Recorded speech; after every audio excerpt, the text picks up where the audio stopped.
Assalamualaikum warahmatullahi wabarakatuh. Anak-anak, jumpa kembali dalam pembelajaran tematik.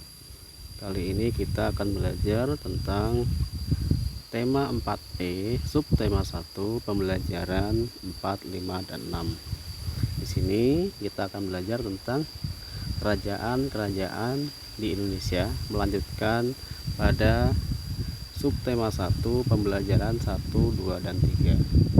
Sebelum belajar, marilah kita bersama-sama berdoa terlebih dahulu. Bismillahirrahmanirrahim. Raditu billahi rabba wa bil islami dina wa bi muhammadin nabiyya wa rasulah. Rabbi zidni ilma warzuqni fahma. Amin. Mari kita belajar. Kerajaan yang pertama adalah Kerajaan Sriwijaya. Kerajaan Sriwijaya merupakan kerajaan bercorak Buddha yang paling terkenal di Nusantara. Wilayah Sriwijaya hampir seluruh pulau Sumatera, Jawa Barat, Kalimantan Barat, Semenanjung Melayu, Selat Malaka, Selat Karimata, dan Selat Sunda. Raja yang terkenal adalah Bala Putradewa, dan Sriwijaya terkenal dengan kerajaan maritim. Mengapa? Karena mempunyai armada laut yang tangguh dan wilayah perairan yang luas. Sriwijaya juga terkenal sebagai pusat pendidikan dan penyebaran agama Buddha. Selain itu, terkenal juga dengan pusat perdagangan karena banyak kapal yang singgah di daerah Sriwijaya. Dua adalah Kerajaan Mataram kuno. Kerajaan Mataram kuno mengalami masa 3 dinasti atau 3 wangsa, yaitu Wangsa Sanjaya, Wangsa Sailendra yang beragama Buddha, dan Wangsa Isana. Wangsa Isana adalah wangsa baru yang didirikan oleh Empu Sendok. Raja pertama Kerajaan Mataram kuno adalah Sanjaya yang merupakan pendiri Wangsa Sanjaya yang beragama Hindu. Kemudian digantikan Rakai Panangkaran yang berpindah agama Buddha. Saat itulah Wangsa Sanjaya, Wangsa Sailendra berkuasa. Masa itu Hindu dan Buddha berkembang bersama. Wangsa Sanjaya kembali berkuasa setelah anak Raja Samaratungga, Pramodawardhani, menikah dengan Rakai Pikatan yang merupakan Wangsa Sanjaya. Setelah Raja Samaratungga wafat, terjadi perebutan kekuasaan antara Pramodawardhani dan Bala Putradewa.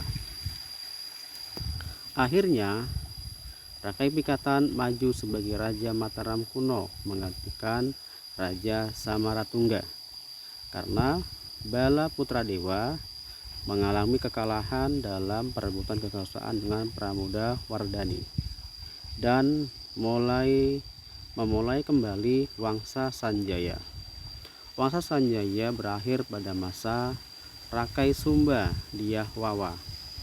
Empu Sendok yang merupakan menantu Rakai Sumba menggantikan sebagai raja dan memindahkan pusat pemerintahan dari Jawa Tengah ke Jawa Timur. Peninggalan Mataram kuno itu diantaranya adalah Candi Borobudur, Candi Kalasan, Candi Mendut, Candi Sewu, Candi Plausan. Sedangkan prasasti peninggalan Mataram kuno yang paling terkenal adalah prasasti Ratu Boko yang berisi kekalahan Bala Putradewa dalam perang dengan kakak iparnya yaitu Rakai Pikatan. Kerajaan Majapahit. Kerajaan Majapahit mencapai kejayaan pada masa Raja Hayam Wuruk. Pada saat itu Kerajaan Majapahit mempunyai pemerintah yang teratur. Kemajuan Majapahit terlihat di berbagai bidang seperti ketatanegaraan, agama, sosial, kesenian. Hayam Wuruk bersama Mahapatih Gajah Mada mampu menyatukan kerajaan-kerajaan di seluruh Nusantara sampai Semenanjung Malaka, termasuk Tumasik atau Singapura.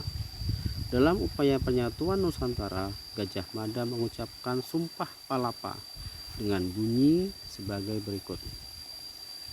Sira Gajah Mada Patih Amangkubumi Tan Ayun Amuktia Palapa. Siar Gajah Mada, Sira Gajah Mada, lamun huwus kalah Nusantara isun amukti palapa. Lamun kalah ring gurun, ring seran, Tanjung Pura, ring haru, ring pahang, dompo, ring Bali, Sunda, Palembang, Tumasik, saman isun amukti palapa. Arti dari sumpah palapa yang dari Gajah Mada adalah dia Gajah Mada patih Amangkubumi, tidak ingin melepaskan pusat kuasa. Ia Gajah Mada, jika telah mengalahkan Nusantara, saya baru akan melepaskan puasa. Jika mengalahkan Gurun, Seram, Tanjung Pura, Haru, Pahang, Dompo, Bali, Sunda, Palembang, Tumasik, demikianlah saya baru akan melepaskan puasa. Pada tahun 1343 Masehi, Gajah Mada berhasil menguasai Bali dibantu oleh Adityawarman. Selain itu, Majapahit berhasil menguasai Sumatera, Kalimantan, Nusa Tenggara, Sulawesi, Maluku, Tumasik atau Singapura, dan Semenanjung Malaya. Sepeninggal Gajah Mada tahun 1364, Kerajaan Majapahit sulit mencari pengganti Gajah Mada. Ditambah wafatnya Hayam Wuruk, maka Kerajaan Majapahit mengalami keruntuhan. Anak-anak, untuk menambah literasi dan wawasan kalian, silahkan baca situs Trowulan yang ada di halaman 28, pelajari dan pahami ya. Juga kamu pelajari juga tentang baca sejarah singkat Pangeran Diponegoro di halaman 32. Mari kita lebih mengenal para pejuang masa zaman Kesultanan Islam. Ini adalah Sultan Ageng Tirtayasa, Raja dari Banten. Ini adalah Sultan Hasanuddin yang terkenal dengan ayam jantan dari timur, merupakan Raja Kesultanan Gua Talu di Makassar. Setelah kita belajar tentang kerajaan-kerajaan di Indonesia, mari kita belajar tentang bahasa Indonesia. Di sini kita akan belajar mengenal tentang imbuhan. Imbuhan itu adalah awalan, sisipan, dan akhiran. Nah, di sini kita akan belajar tentang awalan dan akhiran.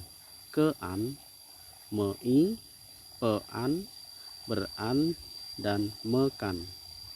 Langsung kita lihat ke contoh kata-katanya ya. Yang pertama adalah kata keamanan, berasal dari kata dasar aman dan mendapat imbuhan kean, berarti awalan ke, akhiran an, menjadi keamanan. Kata meliputi berasal dari kata dasar liput dan mendapat imbuhan mei, awalan me, akhiran i, sehingga menjadi meliputi.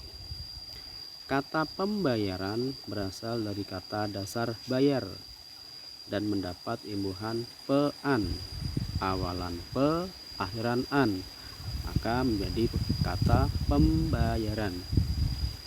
Selanjutnya adalah berkata bertujuan, berasal dari kata dasar tuju dan mendapat imbuhan beran, awalan ber dan akhiran an, maka menjadi kata bertujuan.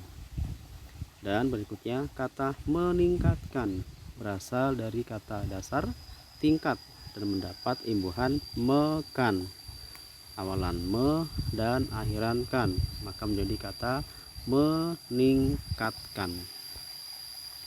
Oke, selanjutnya adalah kita mengenal tentang sinonim dan antonim. Apa itu sinonim? Sinonim adalah persamaan atau padanan kata. Contoh, sengit sama dengan seru, strategi sama dengan rencana, wafat sama dengan meninggal, dan masih banyak lagi kata-kata yang bersinonim ya. Lawan sinonim adalah antonim. Antonim adalah lawan kata ya. Contoh, sakit lawannya sehat, siang lawannya malam, berat lawannya ringan, dan menang lawannya kalah. Selanjutnya adalah kita akan meneruskan tentang pembelajaran Pancasila, yaitu sila keempat, nilai-nilai yang terkandung di dalam sila keempat dari Pancasila. Apa saja itu? Yang pertama adalah 1. Tidak memaksakan kehendak kepada orang lain. 2. Mengutamakan musyawarah dalam mengambil keputusan untuk kepentingan bersama. 3. Dalam musyawarah diutamakan kepentingan bersama di atas kepentingan pribadi atau golongan. Dan yang keempat adalah menghormati dan menjunjung tinggi setiap keputusan yang dicapai dari hasil musyawarah. Anak-anak, demikian tadi pembelajaran pada hari ini. Lanjutkan tema 4E, subtema 1 pembelajaran 456. Semoga kalian dapat memahami dan mengambil manfaat dari pembelajaran tersebut.